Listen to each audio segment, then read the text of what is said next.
மெய்வெளியின் செய்திகள் ஆதரவு வழங்குவோர் Satcon Holidays.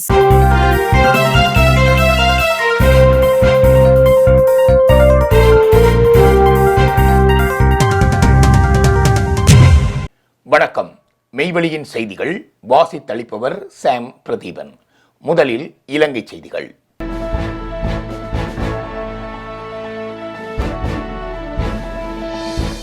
தமிழர் வரலாற்று மையம் பயங்கரவாத தடை சட்டத்தின் கீழ் விசாரணை. தமிழீழ விடுதலை புலிகளின் தலைவர் வேலுப்பிள்ளை பிரபாகரனின் பூர்வீக காணியில் அமைக்க முன்னெடுக்கப்படும் முயற்சிகள் தொடர்பில் பயங்கரவாத தடை சட்டத்தின் கீழ் விசாரணைகளை முன்னெடுக்க பருத்தித்துறை நீதவான் நீதிமன்று அனுமதித்துள்ளது. வல்வெட்டித்துறையில் அமைந்துள்ள தமிழீழ விடுதலை புலிகளின் தலைவரின் பூர்வீக காணியில் தமிழர் வரலாற்று மையம் ஒன்றினை நிர்மாணிக்க அவரது சகோதரி வல்வெட்டித்துறையைச் சேர்ந்த ஆனந்தராஜ் என்பவருக்கு அட்டோர்னி தத்துவம் வழங்கியுள்ளார். அதன் அடிப்படையில் காணியில் கட்டுமானங்களை மேற்கொள்ள வல்வெட்டித்துறை நகர சபையில் அதற்கான அனுமதிகளை பெறும் நடவடிக்கைகளை கடந்த காலங்களில் முன்னெடுத்திருந்தார். இந்நிலையில் குறித்த வரலாற்று மையத்தில் தடை செய்யப்பட்ட அமைப்பின் உருவங்கள், ஓவியங்கள், பதாதைகள், வரலாற்று சின்னங்கள், தமிழீழ விடுதலை புலிகளின் தலைவரின் சிலை உள்ளிட்டவை காட்சிப்படுத்த உள்ளனர் எனவும் அதனூடாக விடுதலை புலிகளை மீள் உருவாக்கம் செய்யும் முயற்சி எனவும் போலீசார் நீதிமன்றில் தெரிவித்திருந்தனர். அத்துடன் இத்திட்டத்தை இலங்கையில் ஆனந்தராஜ் என்பவர் நடைமுறைப்படுத்தி வருவதாகவும் அதற்காக அவருக்கு முதல் கட்டமாக 16 லட்சம் ரூபாய் நிதி வெளிநாடுகளில் இருந்து அனுப்பப்பட்டுள்ளது என்றும் குறித்த பண பரிமாற்றம் தொடர்பில் விரிவான விசாரணைகளை முன்னெடுக்க வேண்டும் எனவும் அதற்கான பயங்கரவாத தடை சட்டத்தின் 11வது பிரிவின் கீழ் விசாரணைகளை முன்னெடுக்க மன்றில் அனுமதி கோரிய நிலையிலேயே அதற்கான அனுமதியினை மன்று வழங்கியுள்ளது. ஐநா சபையின் பதிவிட பிரதிநிதியை சந்தித்தார் நாடாளுமன்ற உறுப்பினர் சிவஞானம் ஸ்ரீதரன். இலங்கை தமிழரசு கட்சியின் பாராளுமன்ற உறுப்பினர் சிவஞானம் ஸ்ரீதரன் மற்றும் ஐக்கிய நாடுகள் சபையின் பதிவிட பிரதிநிதி மார்க் அண்ட்ரே பிரான்ஸ் ஆகியோருக்கு இடையிலான சந்திப்பு கடந்த செவ்வாய்க்கிழமை யாழ்ப்பாணத்தில் உள்ள ஐக்கிய நாடுகள் சபையின் அமையத்தில் நடைபெற்றது.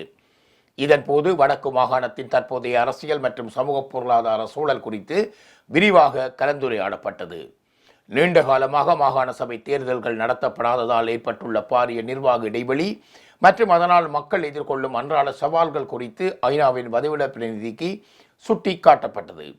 குறிப்பாக தேர்தல்கள் கால வரையறையின்றி ஒத்திவைக்கப்பட்டுள்ளதால் அதிகார பரவலாக்கல் சிதைவடைந்து நிர்வாக கட்டமைப்புகளில் தேக்க நிலை ஏற்பட்டுள்ளதை அவர் வலியுறுத்தியதோடு யுத்தத்திற்கு பின்னதான வடக்கின் பொருளாதார நிலையை மீண்டும் கட்டியெழுப்புவது மற்றும் இளைஞர்கள் எதிர்கொள்ளும் வேலையில்லா பிரச்சினைகளுக்கு தீர்வு காண அவர்களுக்கான புதிய வேலைவாய்ப்பு சந்தர்ப்பங்களை உருவாக்குவதன் ஊடாக அங்குள்ள வளங்களை முறையாக பயன்படுத்தி பொருளாதாரத்தை சீரமைப்பது குறித்தும் விரிவாக கலந்தாலோசிக்கப்பட்டுள்ளது.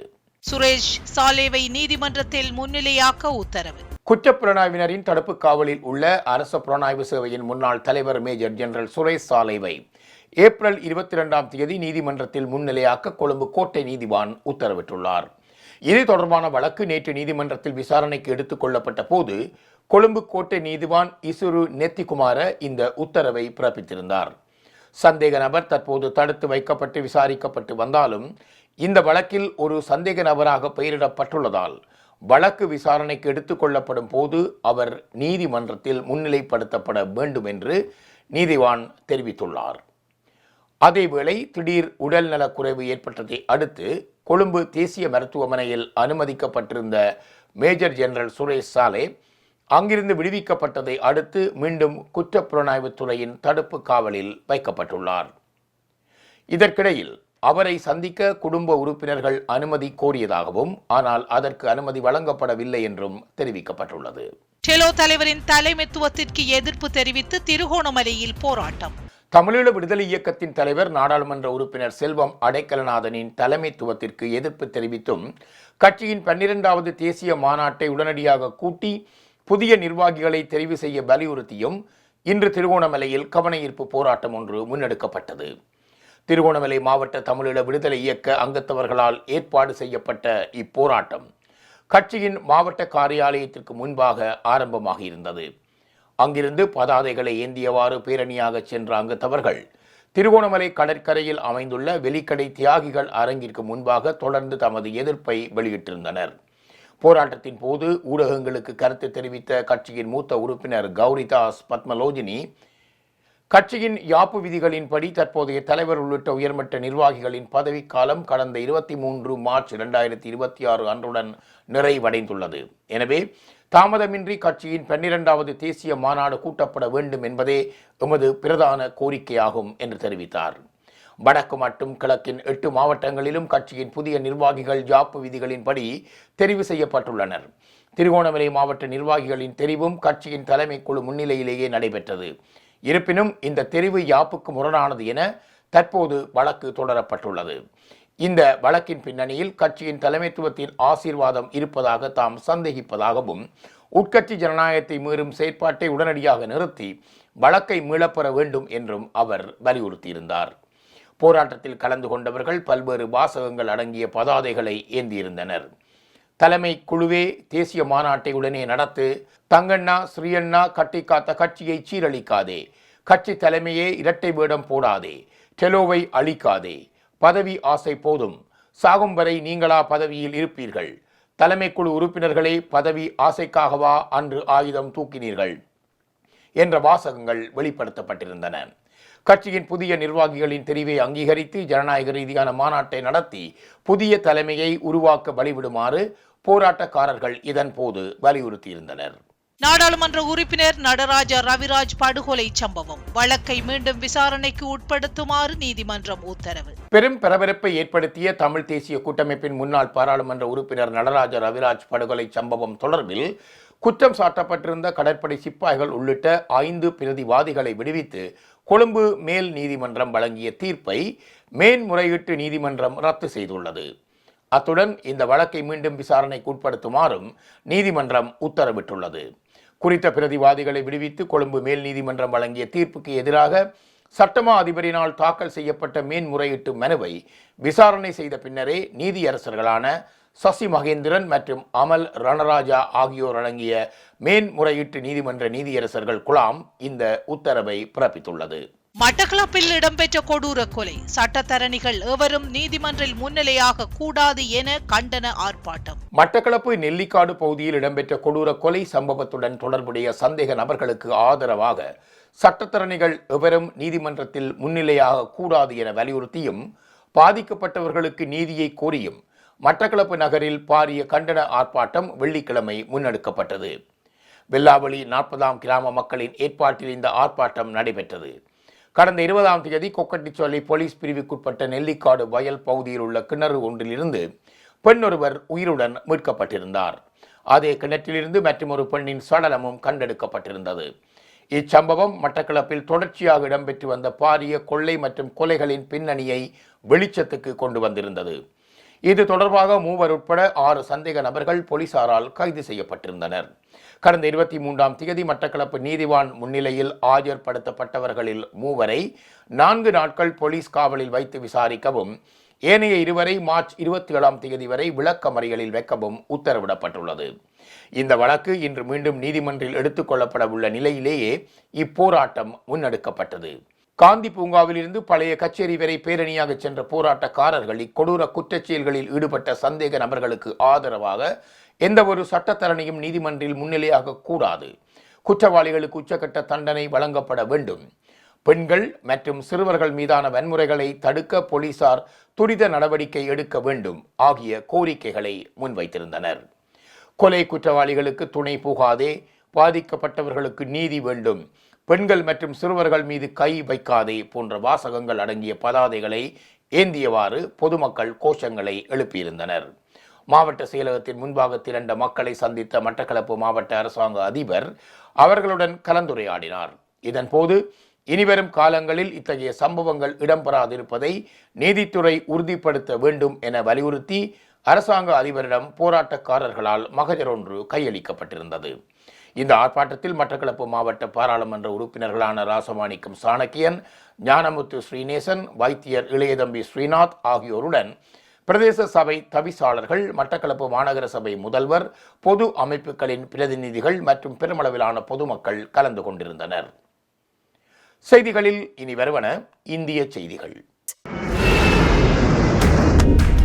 Discover the magic of Sri Lanka with Satkin Holidays. From breathtaking beaches to ancient temples, we offer curated travel itineraries for every kind of traveler. Our experts design the perfect journey, tailored to your needs and interests, ensuring you make the most of your time in Sri Lanka. Experience Sri Lanka's vibrant culture, pristine nature, and world-class hospitality with Satkan Holidays. Book your unforgettable adventure today with Satkan Holidays.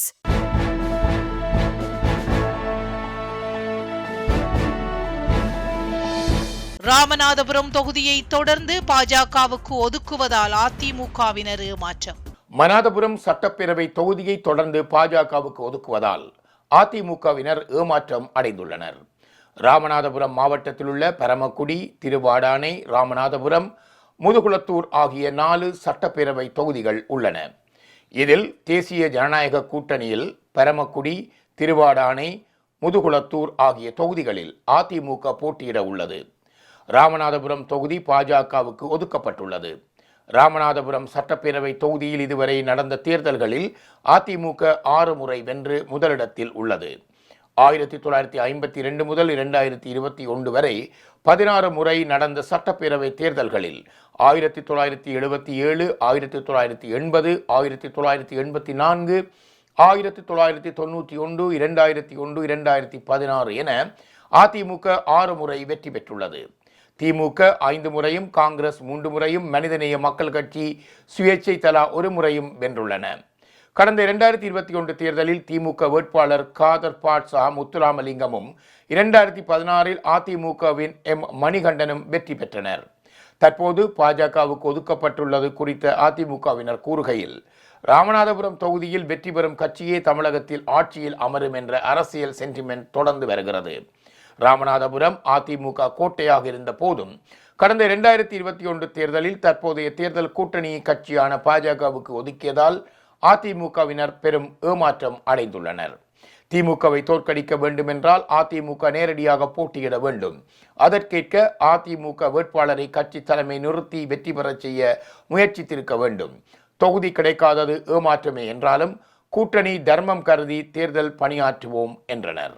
G7 வெளியுறவு அமைச்சர்கள் மாநாட்டில் பங்கேற்க France சென்றார் அமைச்சர் ஜெய்சங்கர். சக்தி வாய்ந்த G7 நாடுகளின் வெளியுறவு அமைச்சர்கள் கூட்டத்தில் பங்கேற்பதற்காக மத்திய வெளியுறவுத்துறை அமைச்சர் ஜெய்சங்கர் நேற்று பிரான்ஸ் நாட்டுக்கு பயணம் மேற்கொண்டிருந்தார்.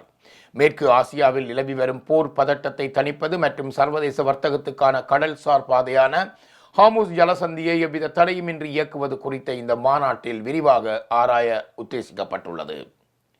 இந்த சக்தி வாய்ந்த G7 கூட்டமைப்பில் இந்தியா உறுப்பினராக இல்லாத போதிலும் தற்போதைய தலைமை பொறுப்பை ஏற்றிருக்கும் பிரான்ஸ் நாட்டின் அழைப்பின் பேரில் கூட்டணி நாடு என்ற அந்தஸ்தில் இந்தியா அதில் பங்கேற்கிறது. America, Canada, Germany, Italy, France, Japan மற்றும் பிரிட்டன் ஆகிய நாடுகளின் உயர்மட்ட அதிகாரிகள் இக்கூட்டத்தில் கலந்து கொள்கின்றனர். பிரான்சின் அபே டெஸ் வாக்ஸ் டி செர்னே பகுதியில் மார்ச் 26, 27 ஆகிய தேதிகளில் நடைபெறும் இக்கூட்டத்தில் பங்கேற்கும் அமைச்சர் ஜெய்சங்கர் இதர நாடுகளின் வெளியுறவு அமைச்சர்களுடன் இருதரப்பு உறவுகள் குறித்தும் பேச்சுவார்த்தை நடத்துவார் என்று அதிகாரப்பூர்வமாக தெரிவிக்கப்பட்டுள்ளது. இந்தியாவுடன் சேர்த்து சவுதி அரேபியா, தென்கொரியா மற்றும் பிரேசில் ஆகிய நாடுகளுக்கும் பிரான்ஸ் அழைப்பு விடுத்துள்ளது. மேற்கு ஆசியாவில் நிலவும் போர் சூழலை தணிப்பதற்காக பேச்சுவார்த்தை வழிகளை ஆராய்வதும் கடல்சார் வணிக பாதைகளை மீண்டும் திறப்பதுமே இந்த மாநாட்டின் முதன்மையான நோக்கமாக இருக்கும் என பிரான்ஸ் அதிகாரி ஒருவரால் தெரிவிக்கப்பட்டுள்ளது.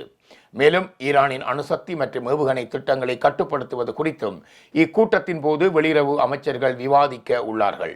ஹார்முஸ் ஜலசந்தி முடக்கம் நீடித்தால் இந்தியா உள்ளிட்ட பல நாடுகளில் எரிபொருள் பற்றாக்குறை ஏற்படும் சூழல் உருவாகியுள்ளது. செய்திகளில் தொடர்வன உலகச் செய்திகள்.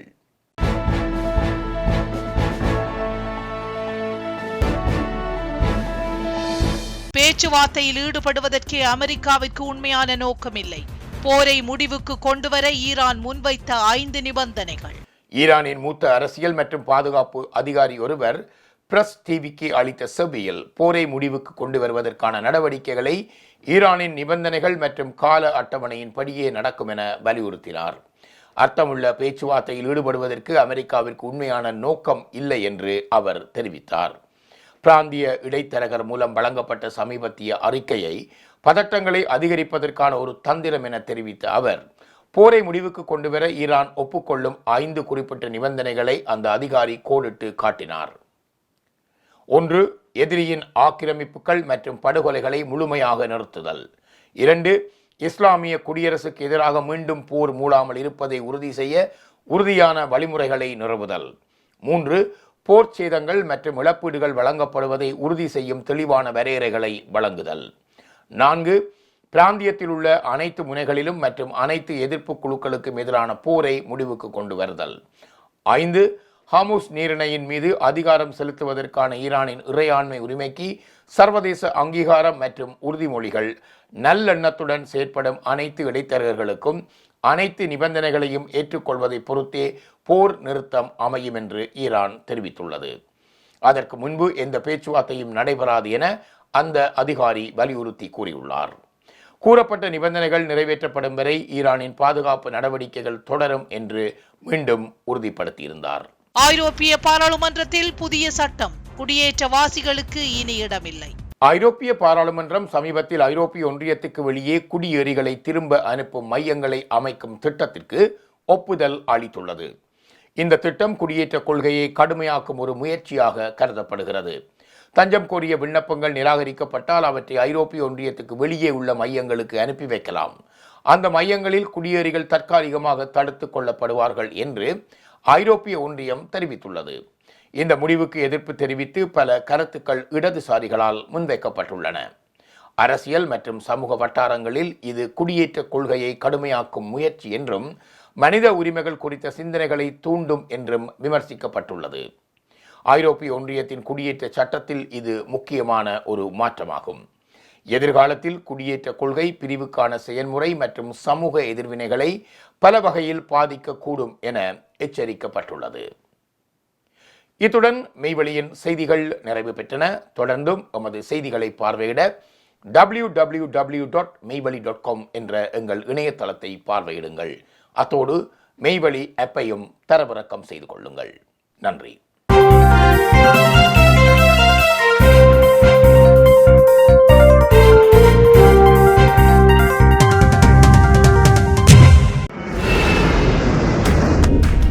Discover the magic of Sri Lanka with Satkin Holidays. From breathtaking beaches to ancient temples, we offer curated travel itineraries for every kind of traveler. Our experts design the perfect journey, tailored to your needs and interests, ensuring you make the most of your time in Sri Lanka. Experience Sri Lanka's vibrant culture, pristine nature, and world-class hospitality with Satkin Holidays. Book your unforgettable adventure today with Satkin Holidays.